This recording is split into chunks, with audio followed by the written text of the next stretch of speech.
लोहे के चने।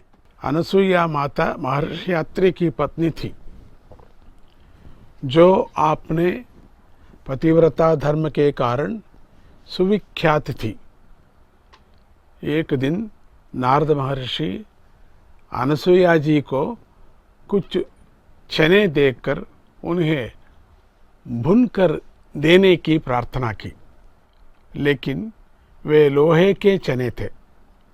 किंतु अनसुईया माता ने अपने संकल्प और पातिव्रत्य के बल से चनों को आसानी से भून दिया।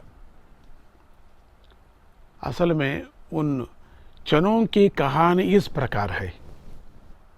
सत्यलोक में अनसुईया माता के पातिव्रत्य के शक्ति की विस्तार से चर्चा होने लगी।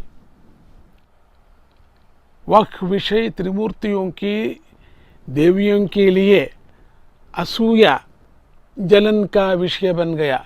ये असूया का बात है।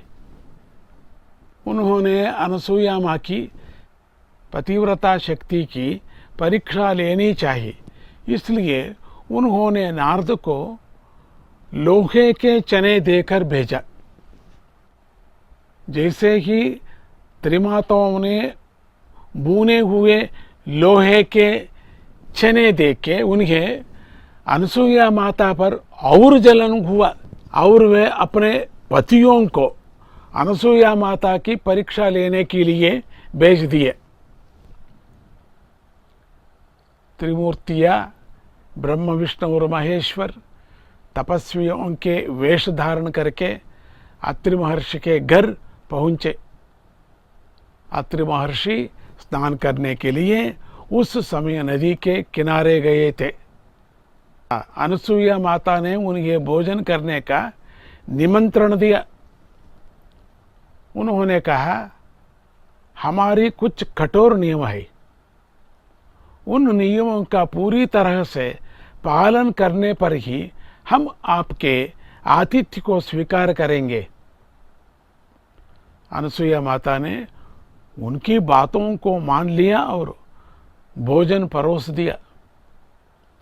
तपस्वी मुख धोकर आए और पत्तालों के सामने बैठकर बोले कि परोसने वाले के विवस्त्र होकर परोसने पर ही वे भोजन करेंगे। यह उनका नियम था। अनसुईया देवी क्षण भर के लिए दंग रह गई, लेकिन तुरंत ही पति का स्मरण किया और उन्हें एक उपाय सूझा। बस जल पात्र से हाथ में पानी लेकर उन तपस्वियों पर जल की बूंदें छिड़का दी। आश्चर्य! त्रिमूर्ति घुटने के बाल चलने वाले शिष्य बन गए। तब अनसुईया माता ने उन्हें विवस्त्र होकर खाना खिलाया। अत्रि महर्षि और अनसुईया माता उन तीनों शिशुओं का लाड प्यार से पालन पोषण करने लगे। हताश होकर एक दिन त्रिमाताओं अनसुईया माता और अत्रि मुनि के पास आकर पतिभिक्षा का वर मांगे। तब अनसुईया माता को पता चला कि वे तीन शिष्य त्रिमूर्ति हैं और वे अनसुईया माता की परीक्षा करने के आए थे। त्रिमाताओं की बात को अनसुईया देवी टाल ना सकी और अपने पति की अनुमति लेकर शिशुओं को त्रिमूर्तियों में बदलकर त्रिमाताओं को सौंप दिया। कितने अच्छा है ये कथा। ये अत्रि महर्षि का अनसुईया माता का कथा है।